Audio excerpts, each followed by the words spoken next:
하나님 말씀 함께 보시겠습니다. 요한 1서 3장 13절부터 24절까지 말씀입니다. 요한 1서 3장 13절부터 24절까지 말씀.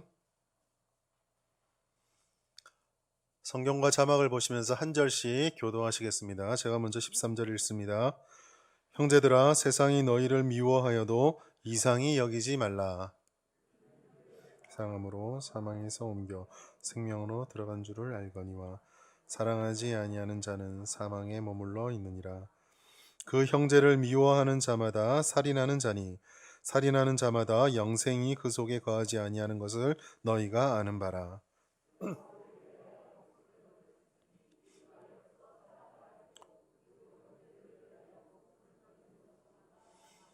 누가 이 세상의 재물을 가지고 형제의 궁핍함을 보고도 도와줄 마음을 닫으면 하나님의 사랑이 어찌 그 속에 거하겠느냐. 자녀들아, 우리가 말과 혀로만 사랑하지 말고 행함과 진실함으로 하자. 이로써 우리가 진리에 속한 줄을 알고 또 우리 마음을 주 앞에서 굳세게 하리니, 이는 우리 마음이 혹 우리를 책망할 일이 있어도 하나님은 우리 마음보다 크시고 모든 것을 아시기 때문이라. 사랑하는 자들아, 만일 우리 마음이 우리를 책망할 것이 없으면 하나님 앞에서 담대함을 얻고 무엇이든지 구하는 바를 그에게 받나니, 이는 우리가 그의 계명을 지키고 그 앞에서 기뻐하시는 것을 행함이라. 그의 계명은 이것이니 곧 그 아들 예수 그리스도의 이름을 믿고 그가 우리에게 주신 계명대로 서로 사랑할 것이니라. 그의 계명을 지키는 자는 주 안에 거하고 주는 그의 안에 거하시다니, 우리에게 주신 성령으로 말미암아 그가 우리 안에 거하시는 줄을 우리가 아느니라. 아멘. 할렐루야. 제가 지금 계속 성경을 읽으면서 이걸 할까 말까 되게 고민하고 있는 게 있거든요. 우리 지금 설교 시리즈가 어떻게 되는지 아시죠? 오후 예배 사랑 사이 시리즈입니다. 자, 인사를 하시는데 어떻게 인사하냐면, 제가 우리는 하면 옆에 있는 분 보시면서 사랑 사이 아시겠습니까? 하실 수 있으시죠? 저 혼자 뻘쭘하게 만들면 내려가 버릴 겁니다. 그죠? 자, 해보실까요? 우리는 성에 안 차는데요. 한 번 더 해봅시다. 우리는 네. 저희 아내는 아는데 제가 정말 이런 걸 못하거든요. 이제 좀 소화가 되는 것 같습니다. 자, 오늘 행함과 진실함으로라는 제목 함께 말씀을 나눌 텐데요. 그리스도인이 된다라는 거 참 여러 가지 의미를 가지고 있습니다. 여러 가지 의미를 가지고 있는데, 가장 대표적으로 우리가 대표적인 것을 들자면, 그리스도인이 됐다라고 하는 것은 하나님의 백성이 되었다라고 할 수 있습니다. 이 백성이라는 용어는 사실 저희들한테 좀 익숙한 용어는 아니죠. 이 백성이라는 용어는 약간 왕국적인 개념을 가지고 있습니다. 우리들에게 익숙한 개념은 국민, 시민, 이런 어떤 수평적인 의미에서의 그 의미가 강하지, 왕국과 백성은 좀 수직적인 의미가 강하거든요. 좀 익숙한 용어는 아니지만 그래도 성경에서 백성이라는 의미를 쓰고 있기 때문에 우리가 이 의미로 좀 기독교인을 생각할 필요가 있는데요. 왜냐하면 이 백성이라는 단어 속에 담겨 있는 특성 때문에 그렇습니다. 이 백성은 곧 누군가가 자기를 다스리고 있고 그 다스림에 복종하며 따라가는 무리들, 이런 의미가 있죠. 그러니까 이 왕국이란 개념에서 백성이 사용되어진다는 건 그 백성이 쫓아가고 그 백성에게 통용되어지는 일정한 법이 있다라는 의미가 되겠습니다. 그렇다면 우리가 하나님의 백성이 되었다라고 얘기를 한다는 건 단순하게 그냥 예수 믿는 사람이 되었다, 그 정도 개념이 아닙니다. 하나님의 백성이 되었다라는 건 우리를 다스려 가시는 왕이신 하나님이 계시고, 우리에게 적용되어지는 하나님의 법칙, 하나님 나라의 규칙이 있다라는 것이죠. 자, 그 중에서 오늘 우리가 요한일서를 통해 계속 반복적으로 나누고 있는 것은 하나님의 나라에 통용되는 가장 중요한 원리 중에 하나, 사랑의 원칙에 대해서 계속 말씀을 나누고 있습니다. 사랑은 예수님께서 가지고 있는, 하나님이 가지고 있는 성품 중에 정말 중요한 성품, 어쩌면 대표라고도 할 수 있는 성품이자 원칙입니다. 그리고 오늘 우리가 본문에 읽고 있는 이 사도 요한은 사도 중에서도 사랑의 사도라고 불릴 정도로 굉장히 특출난 이 메시지의 내용을 가지고 있는 사도였습니다. 여담이지만 그 오늘 새벽 기도회 때인가요? 어제까 제가 말씀드린 적이 있는데 이 요한의 원래 젊을 때 별명이 뭐였죠? 보아너게, 우레의 아들. 우리식으로 표현하면은 성격이 뭐 같은 사람. 조금만 자기한테 해코지해도 7배나 갚아주지 않으면 직성이 풀리지 않는 사람. 그런데 그 사도가 예수님의 은혜를 깊이 받아서 이 노년의 때가 왔을 때는 사랑의 사도로 돌변돼 있다는 것도 참 우리가 주목해 볼 필요가 있습니다. 자, 오늘 말씀을 통해서 그러면 이제 본격적으로 사랑이 도대체 뭐냐?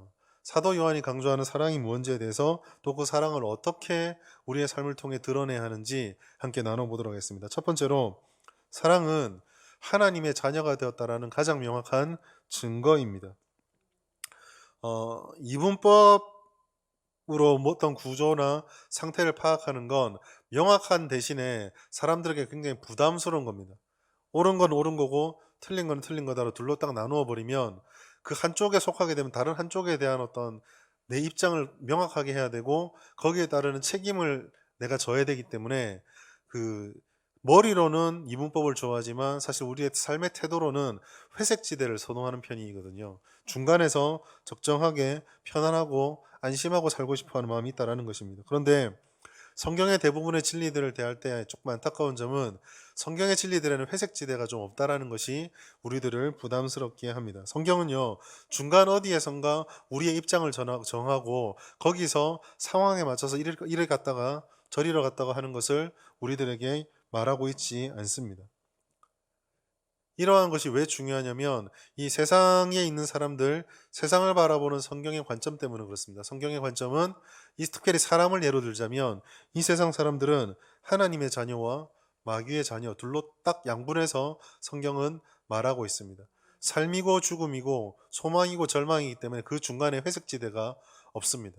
특별히 우리가 그래도 중간쯤 어디가 있지 않을까요? 라고 생각할지 모르겠지만 삶과 죽음의 경계를 생각해 보시면 이게 그렇지 않구나 하는 것을 알게 됩니다. 우리가 병원에 가면 중환자실이 있죠. 중환자실에 가면 정말 어떻게 우리가 건강한 우리 입장에서 바라보면 살아도 산 게 아닐 수도 있겠다. 얼마나 힘들까 하는 분들을 만나게 됩니다. 그런데요, 병원에서 그 중환자실에 어떻게 보면 그 병원에 있는 가장 좋은 장비들과 가장 사람을 살릴 수 있는 모든 첨단의 장비를 들어가 있지만 그곳에 있는 사람들이 그것에 의지해서 살고 있지만 그렇다고 해서 그분들을 영안실로 보내진 않습니다. 왜 그렇습니까? 생명이 있거든요.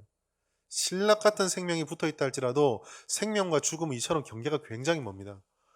하나님께서 이와 같이 하나님의 자녀와 마귀의 자녀를 바라보는 우리의 관점이 이렇게 딱 양분이 되어진다라는 것이죠. 그리고 이렇게 딱 나누어진 이 두 부류는 행동하는 것이 판이하게 다릅니다. 요한의 말씀 속에서 우리가 파악하자면 마귀의 자녀는 의를 행하지 않고 형제를 사랑하지 않습니다. 반면에 하나님의 자녀는 하나님의 의를 행하고 형제를 사랑한다라고 말씀하고 있습니다. 하나님께서는 요한의 입술을 통해서 이렇게 우리에게 명령하셨습니다. 요한일서 3장 11절 말씀 같이 읽겠습니다. 시작. 우리는 서로 사랑할지니 이는 너희가 처음부터 들은 소식이니라. 아멘.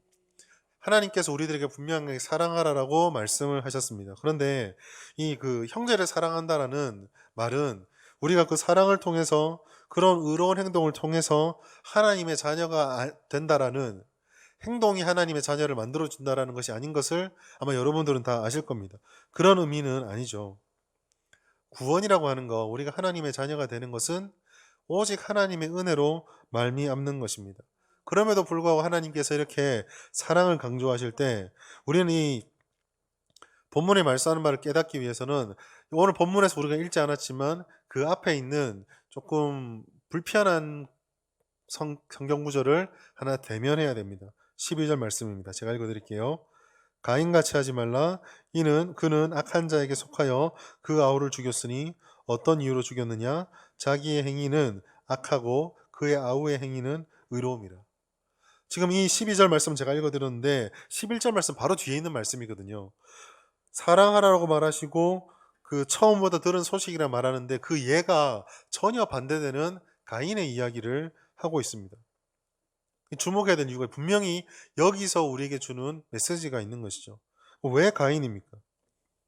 우리가 알다시피 가인은요, 아담의 첫째 아들이지만 하나님께 연락되지 못한 제사를 드림으로 인해서 자기 동생과의 분쟁과 분투 속에 결국 살인죄를 저질렀던 사람입니다. 많은 분들이 사실 창세기 1장부터 시작해서 6장까지 흘러가는 이 말씀들이요, 한 장 한 장에 하나도 쉬운 성경이 없습니다. 쉬운 말씀이 없거든요. 우리가 가인을 바라보면서 너무 그 구약적인 관점에 사로잡힌 나머지, 가인은 쌀과 곡식을 들고 왔고 아벨은 짐승을 가져왔기 때문에 하나님이 아벨의 짐승의 제사를 연락해 주시고 가인은 곡물 제물이 틀려 먹었기 때문에 안 받아주셨다, 이렇게 쉽게 생각을 합니다. 물론 구속사적인 관점에서 예수의 어린 양이 피를 흘렸다는 관점에서 모형적으로 아벨의 제사에 더 점수를 줄 수는 있겠지만, 그렇게 해석을 해버리면 구약으로 들어왔을 때 드려지는 모든 소재물들 중에 곡류가 분명히 있었거든요. 그럼 가인이 곡물을 드렸다라는 것이 제물 때문에 문제가 됐다고 해버리면 뒤쪽으로 성경 해석이 전부 다 뒤틀려 버립니다. 맞지 않게 되어버리거든요. 그럼 제물의 문제가 아니면 도대체 뭘까? 창세기 4장 7절에 보면 예수 하나님께서 이렇게 말씀하셨습니다. 내가 선을 행하면 어찌 낯을 들지 못하겠느냐? 선을 행하지 아니하면 죄가 문에 엎드려 있느니라. 죄가 너를 원하나 너는 죄를 다스릴지니라. 전부 제사의 문제, 제물의 문제 초점이 맞춰져 있는데 하나님의 눈은 가인의 마음속에 있는 죄 문제를 얘기하고 있습니다. 하나님께서 가인의 예배, 가인의 제물을 받지 않았던 본질적인 문제는 제물의 문제가 아니라 그의 마음의 문제였습니다. 그의 마음에 선이 없었습니다. 죄에 지배당하고 유혹과 거기에 무방비로 노출되어 있었습니다. 그 증거가 어디서 있습니까? 하나님께서 그 죄를 지적하시고 제물을 받지 않자 마음에 있는 죄가 격동을 해서 회개를 한 것이 아니라 살인까지 저지르는 데까지 완전히 질풍노도처럼 전력 질주하고 있는 모습을 보게 되었죠. 그러나 우리는 기억할 것이 있습니다. 하나님께서 가인을 얼마나 사랑하셨냐면 모든 죄의 본질을 꿰뚫어 보시고 그 가인 앞에 있는 문제가 뭔지 아셨던 하나님께서 가인을 책망한 것으로 끝난 것이 아니라 두 번째 기회를 주셨다는 사실입니다. 죄가 너를 원하나 너는 죄를 다스릴지니라. 우리가 하나님과 우리의 관계를 이야기할 때 늘 기억할 것이 있습니다. 하나님은 우리들에게 굳이 제2, 제3의 기회를 줄 필요가 없습니다. 하나님께서 실수해서 우리를 에덴 동산 밖으로 쫓아내신 것이 아니거든요. 하나님께서 실수를 하셔서 아담이 죄를 짓게 만든 것이 아닙니다. 하나님을 먼저 배반한 것도 아담이었고 하나님을 끝까지 반대하는 것도 우리 사람에 불과합니다. 하나님은 우리와 관계를 맺는 것을 통해서 유익을 얻을 것이 아무것도 없습니다. 그럼에도 불구하고 하나님께서 오늘 가인에게 어떻게 말합니까? 제사를 받아주지 않고 나서 너에게 문제점이 이것이니까 이걸 잘 다스려라. 그 말은 곧 그 성경에 만약은 없지만 만약에 네가 이 죄를 다스려서 다음번 제사를 들고 올 때 이 마음 문제를 해결하면 하나님께서 그 제사를 받아주신다는 얘기거든요. 이 가인의 이 모습을 우리가 볼 필요가 있습니다. 서로 사랑하라는 말씀 뒤에 가인의 이 마음의 모습을 지적했던 이유는 우리가 겉으로는 그리스도인 모습, 겉으로는 하나님의 자녀처럼 모습을 가지고 있을 수도 있지만 우리의 마음에 사랑이 아니라 다른 것이 또아리를 틀고 있을 수 있다는 것입니다. 마음의 씨앗은요, 처음에는 작아 보입니다. 작아 보이는 씨앗이지만 그 작은 씨앗이 점점 자라서 씨를 맺고 결실을 하게 되면 우리 밖으로 드러나게 됩니다. 사실 우리들이 누군가를 바라보면서 그 사람의 마음속에 심겨진 씨앗이 무엇인지는 누구도 알지 못합니다. 누구도 알 수 없습니다. 그러나 그 사람 마음에 심겼던 씨앗이 무엇이었는지는 나중에 알 수 있습니다. 무엇을 통해서요? 땅에 심겨진 씨앗이 무엇인지 모르지만 그 나무가 자라서 맺는 열매가 무엇인지를 보면 그 씨앗이 무엇인지를 알게 되는 것입니다. 가인은 악한 마음 속에서 겉으로 볼 때는 열심히 일을 하고 추수를 하고 재물을 따로 챙겨서 하나님을 예배드리는 것처럼 보였지만 그 마음속 씨앗의 결국은 어떻습니까? 그 모든 과정을 통해서 최종적으로 도달한 곳은 동생을 살해하는 것이었습니다. 사랑을 얘기할 때 하나님의 사랑의 증거인 자녀의 증거인 사랑이 드러나야 된다는 말씀을 통해서 우리가 기억될 것은 우리 마음속에 사랑의 씨앗이 과연 뿌려져 있는가, 그 사랑의 씨앗을 날마다 뿌리고 있는가를 늘 점검하고 돌아보아야 한다는 것입니다. 완악한 마음이 우리를 지배하지 않도록 경계하십시오. 우리가 살아가는 주변의 환경의 문화들은 우리의 마음을 점점 더 굳어지도록 우리가 조금이라도 더 여유를 두는 것이 아니라 빈틈을 보이지 않도록 강요하는 세계를 살아가고 있습니다. 사람과 같이 부드럽고 누군가를 품어야 되고 희생해야 되는 씨앗을 의도적으로 힘을 써서 뿌리는 것 대신에 우리가 무심결에 가만히 있으면 우리 주변의 문화를 통해서 나도 모르는 완악함의 씨앗들이 뿌려질 수 있습니다. 경계하고 또 경계하며 내 마음속을 자꾸 기경하여서 하나님의 사랑의 씨앗을 뿌려야 하는 것입니다. 두 번째로 그 사랑의 씨앗을 뿌릴 때 이 씨앗의 원천이 예수 그리스도로부터 온다는 것을 늘 기억해야 합니다. 세상에는 전에도 설교할 때 말씀을 드렸지만 사랑이라는 주제가 너무 흔하죠. 영화든 TV든 노래든 어디서든지 이 사랑이라는 주제는 빠질 수가 없습니다.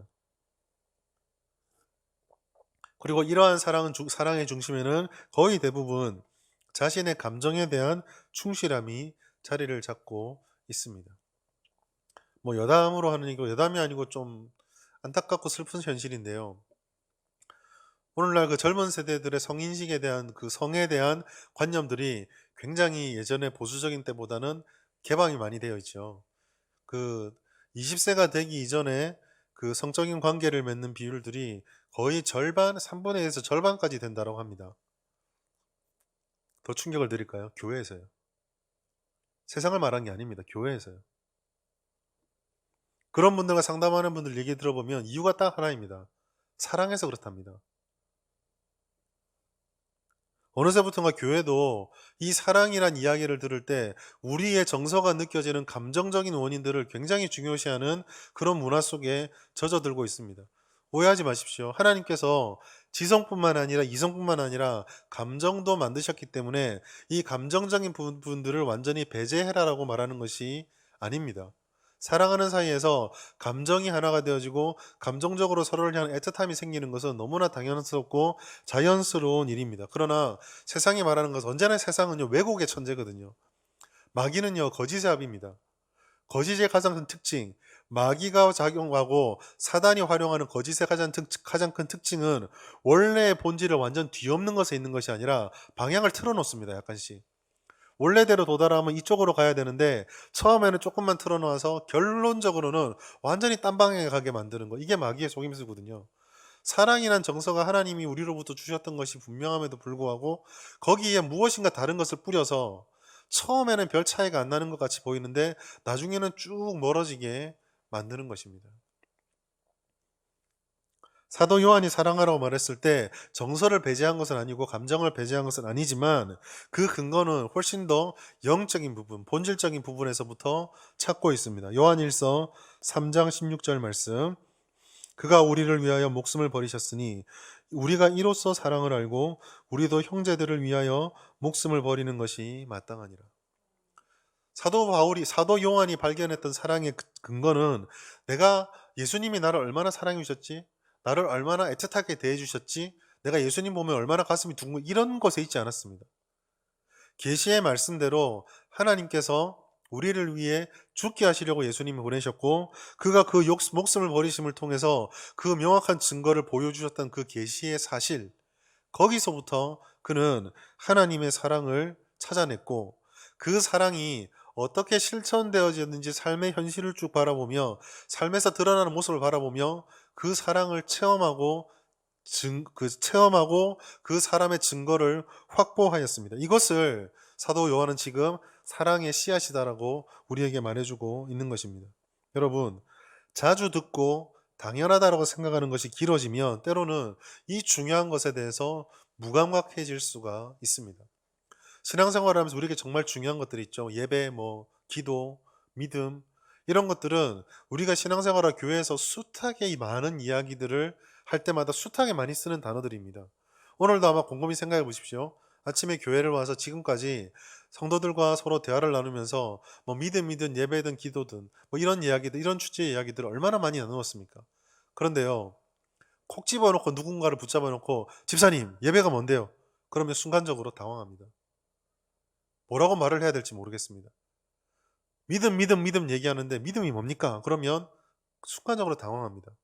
왜 그럴까요? 중요하지 않아서요? 아닙니다. 중요하지만 너무 당연시하다 보니까 어느새 우리 마음속에 중요하다는 사실만 남고 그 중요함의 무게감이 사라져 버린 겁니다. 무감각해지는 거죠. 결코 그렇게 돼서는 안 되는 것들인데도 그렇게 된다라는 것입니다. 예수님이 우리를 위해서 죽으셨다는 사실이 바로 여기에 해당합니다. 믿음을 형성하고 복음의 가장 뿌리에 놓여 있는 예수님의 희생적이고 대속적인 죽으심, 그 사랑 부정하지 않으시죠? 아무도 부정하지 않습니다. 그러나 다시 한번 곰곰이 생각해 보십시오.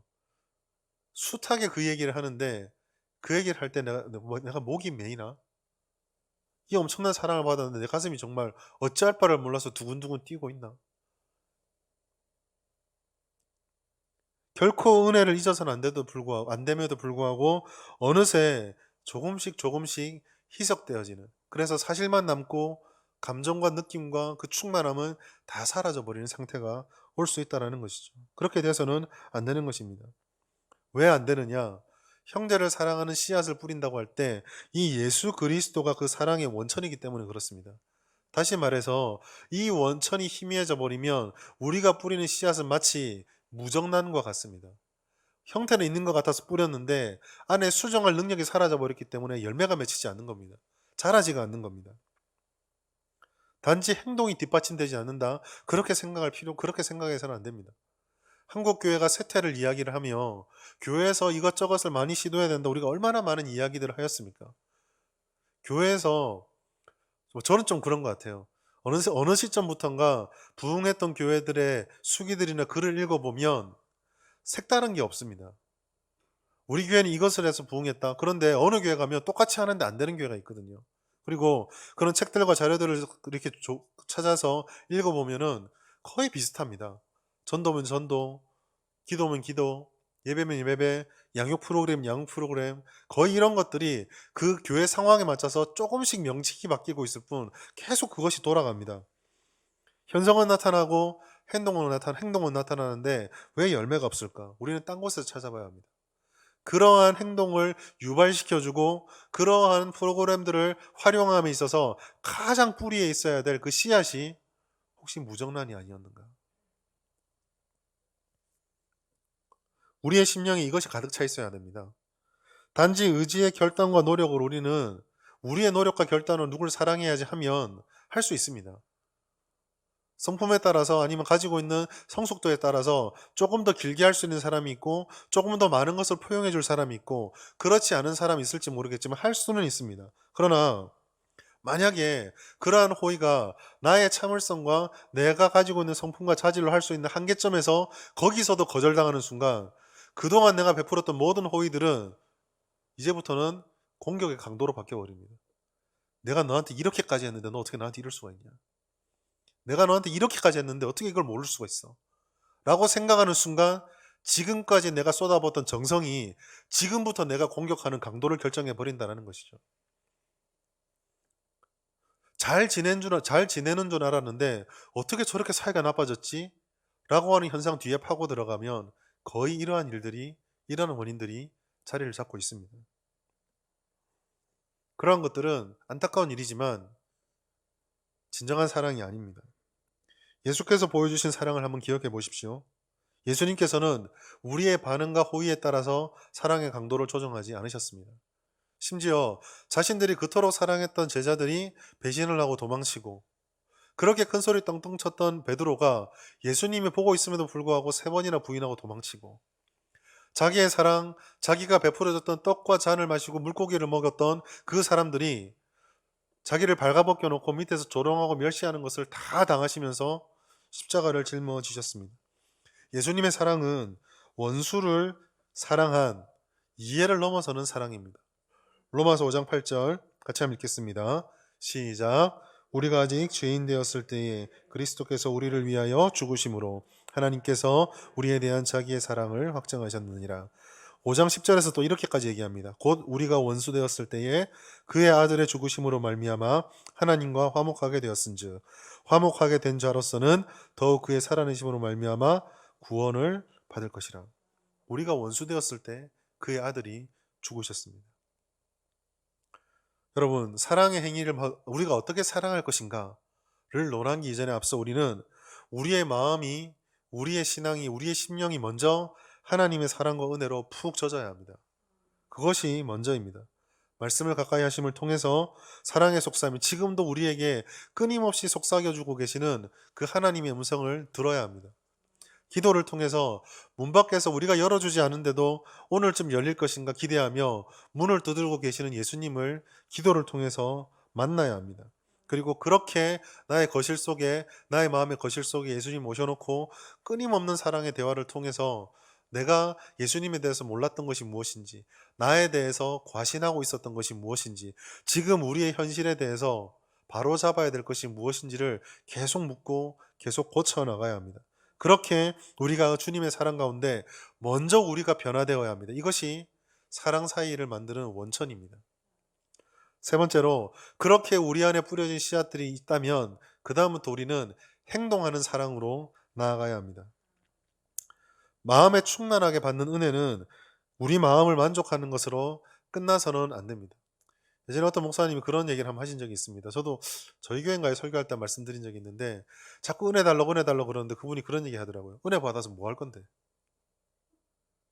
저 처음 강의할 때 그 얘기를 또 하는데 순간 벙 했거든요.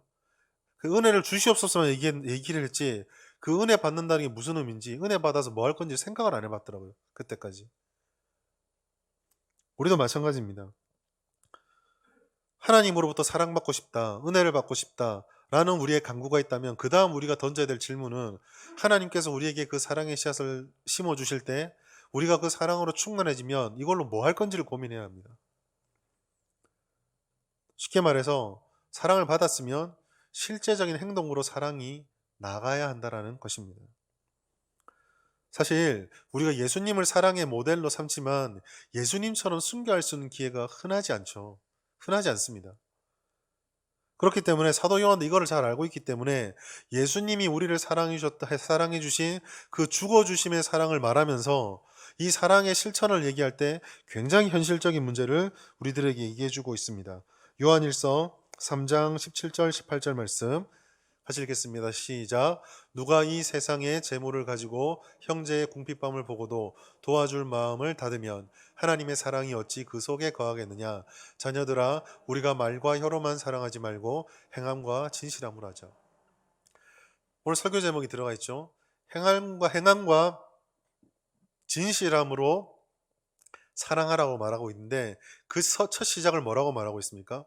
형제의 궁핍함에 대해서 이야기를 하고 있습니다. 사랑하는 여러분, 이것은 예입니다. 예지만 이 예를 조금 더 설명을 드리고 함께 나누었으면 좋겠습니다.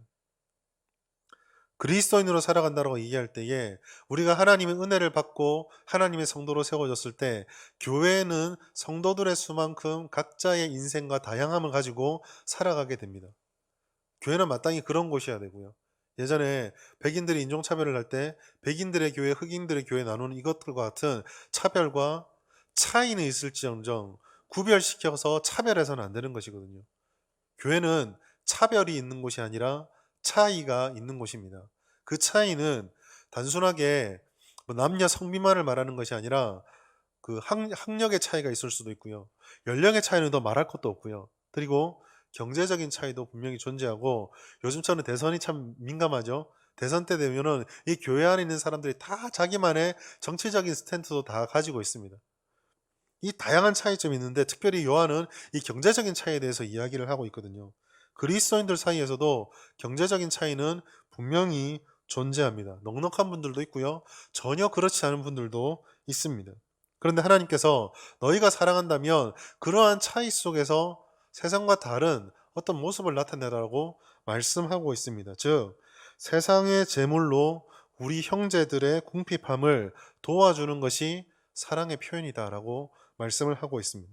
이것을 행함과 진실함의 사랑이다라고 이야기를 합니다. 오늘 설교 시간에 길게 말씀을 드릴 수 없어서 이 경제에 대해서 특별히 다음에 한번 헌금이라든지 이런 부분을 얘기할 기회가 되면, 설교할 기회가 되면 말씀을 드리겠지만, 우리가 가지고 있는 재물에 대해서 하나님께서 웬만한 경우, 특별한 경우 아니면 다 바쳐라고 안 하시거든요. 어디 가셔가지고 누가 다 바쳐라 그러면 그냥 문 차고 나오시면 됩니다. 보편적이지 않습니다.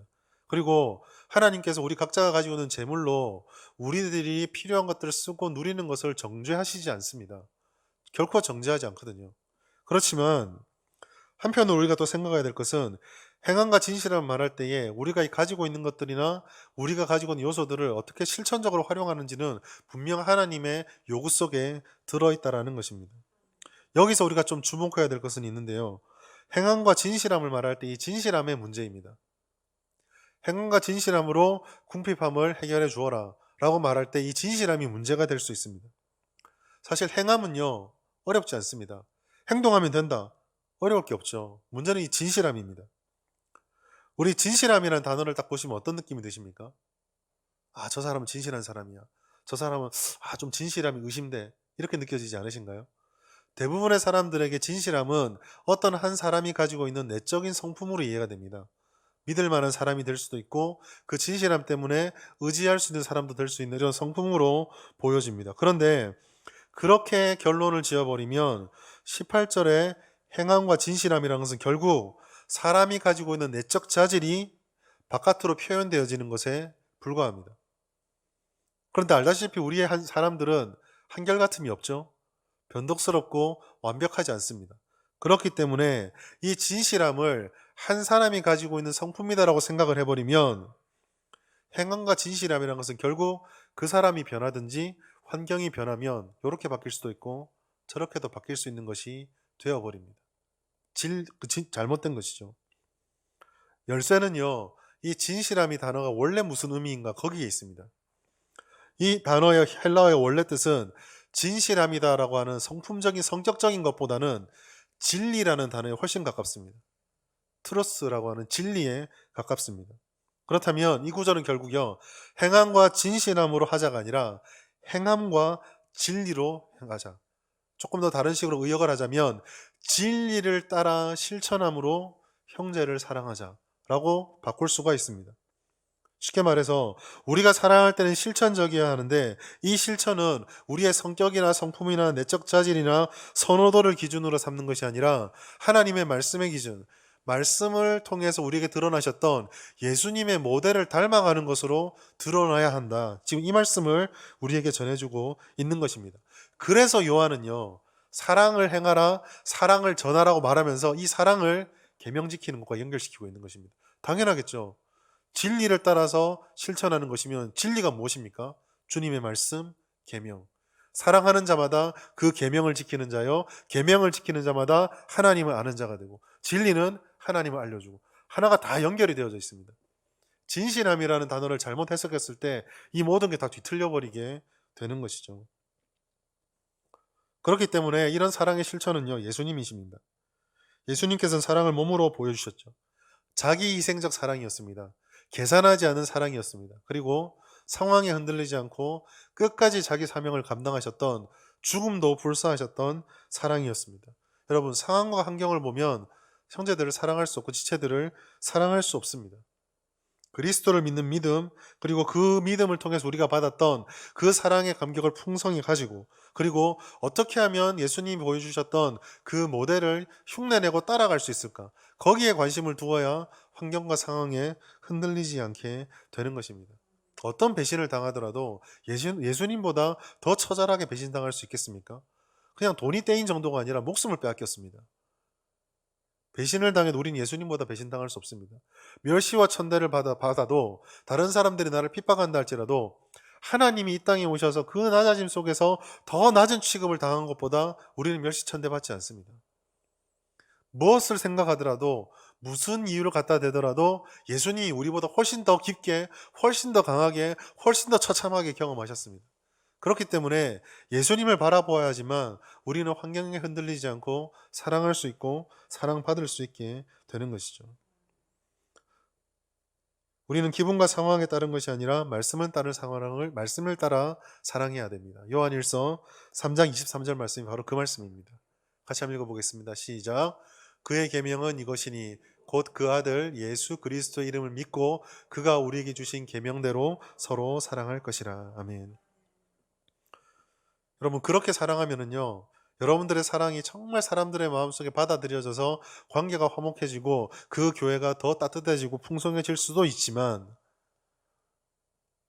어떨 때는 그러한 사랑이 좌절됨으로 인해서 갈등이 더 증폭될 수도 있고 인간적인 욕심과 분노가 나타날 수도 있고 때로는 좌절하기도 하고 포기할 수도 있습니다. 포기하고 싶은 마음이 들 때도 있습니다. 그러나 여러분 그럴 때 완전한 인간으로 오셔서 똑같은 아픔과 분노도 느끼셨을 테지만 성령을 의지하셔서 끝까지 그 시험을 이겨내셨던 예수님을 기억하며 우리도 성령님께 이 모든 것을 맡기고 이겨내야 합니다.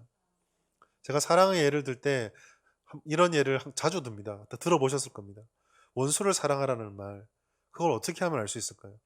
내가 가장 미워하는 지체를 머리에 떠올리고 그 지체에게 내가 먼저 가서 그 지체가 정말 먹고 싶고 입고 싶고 갖고 싶은 걸 주면서 자 라고 했을 때 그 호의의 마음들을 바라보면서 그래 나도 잘못했다 가 아니라 무슨 꿍꿍인데 라고 하면 원수를 탁 팽겨칠 때 그때에 그 부끄러움과 민망함과 분노와 상실한 마음을 갖고 주님께 와서 내가 이래서 안 간다고 했지 않습니까? 라고 울며 불며 하다가 다시 주님 말씀 듣고 내가 내일 다시 갈게요.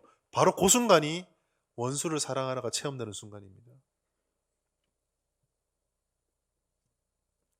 자기 희생은요 말로 하는 것이 아닙니다.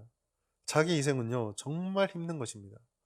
힘들어도 아마 여러분들이 인생을 살아가면서 가장 힘든 거 10가지를 손에 5가지를 손에 꼽는다면 그 중에 1, 2위에 들어갈 수 있는 것이 자기 희생입니다.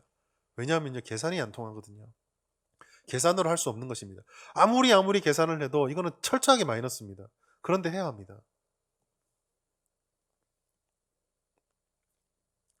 계명과 말씀 앞에서 이 하나님의 말씀을 듣고 실천하려면 그렇기 때문에 우리는 참 실패를 많이 경험합니다. 겁도 납니다. 실패할 걸 뻔히 알면서 제가 왜 이걸 해야 합니까? 그리고 내가 처음에는 지키려고 시작을 했지만 또 실패하면은 하나님 앞에 또 회개기도 하기도 죄스럽고 하나님 앞에 부끄럽고 하나님께서 나를 어떻게 볼까 원망스럽고 그래서 처음부터 안 하는 게 오히려 낫지 않을까 하나님이 나를 버리지 않을까 두려울 수도 있습니다. 그럼 어떻게 할까요? 어차피 실패할 거 안 될 확률도 있는데 처음부터 안 하는 게 마음이라도 편하지 않습니까?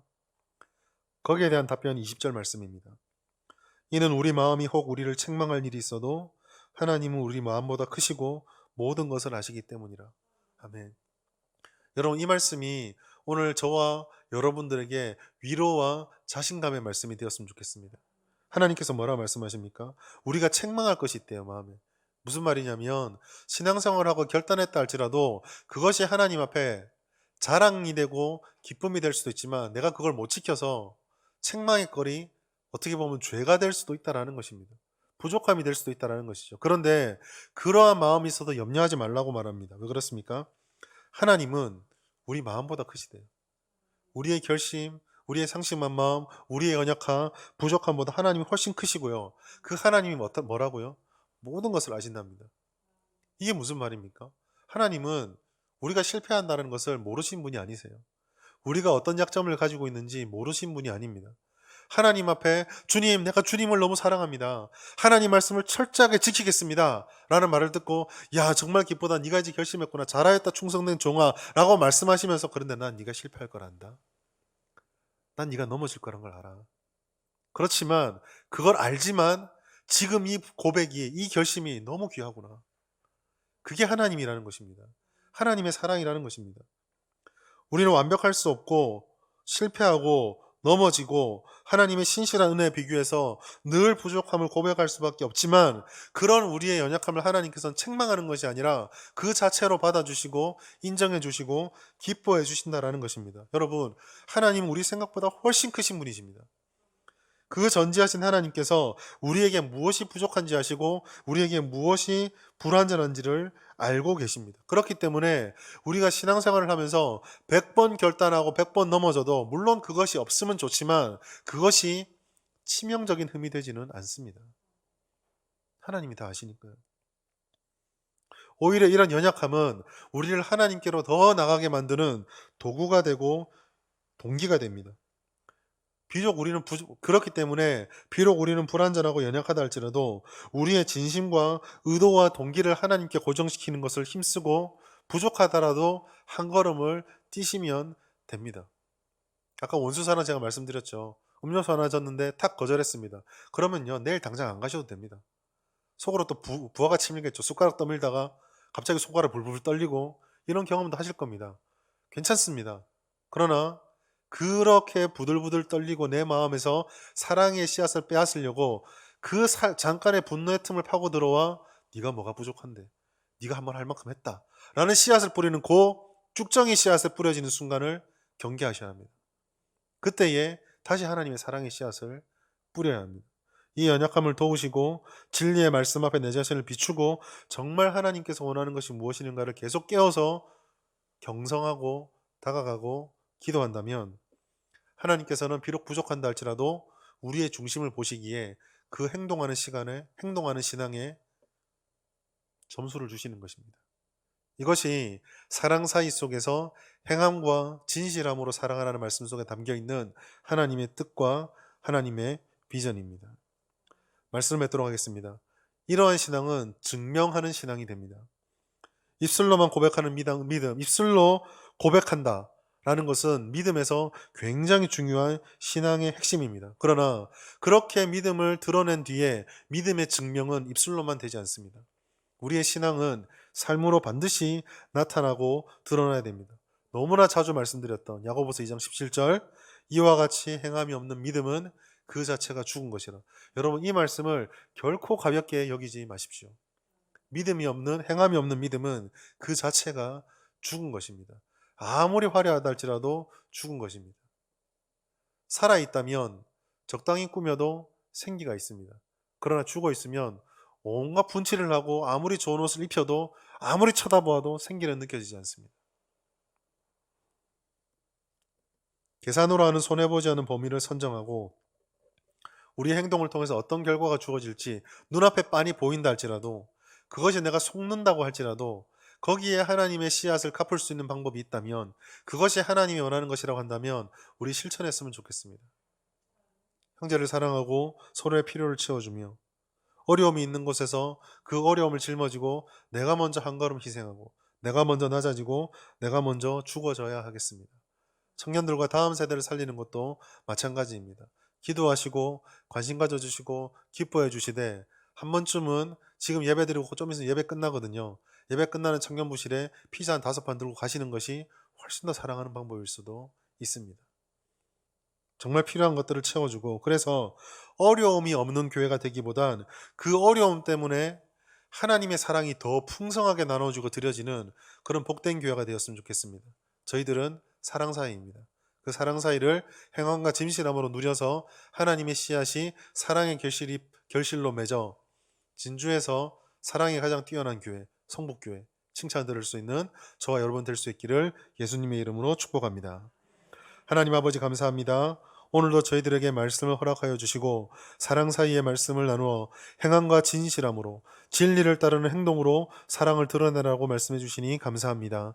우리를 위해서 계산하지 않는 철저한 희생의 사랑을 보여주셨던 예수 그리스도를 우리가 닮아가게 하여 주시고 우리 가운데 부족하고 연약하고 그렇게 하나님의 손길이 필요하지만 또 하나님 앞에 온전히 채워드리지 못하지만 그래도 최선을 다해 사랑하여서 우리 성북교회가 행함이 있는 사랑이 넘치고 사랑의 열매를 풍성히 거두는 칭찬받는 교회 되게 하옵소서. 상한 마음들, 좌절된 심령들, 메마른 마음들이 우리 성북교회에 오기만 하면 그 사랑으로 촉촉히 젖고 회복되어지고 살아나는 역사, 생명이 살아나는 역사, 그런 생명력이 있는 교회가 될 수 있도록 인도하여 주시옵소서. 감사드리며 예수님의 이름으로 기도드립니다. 아멘.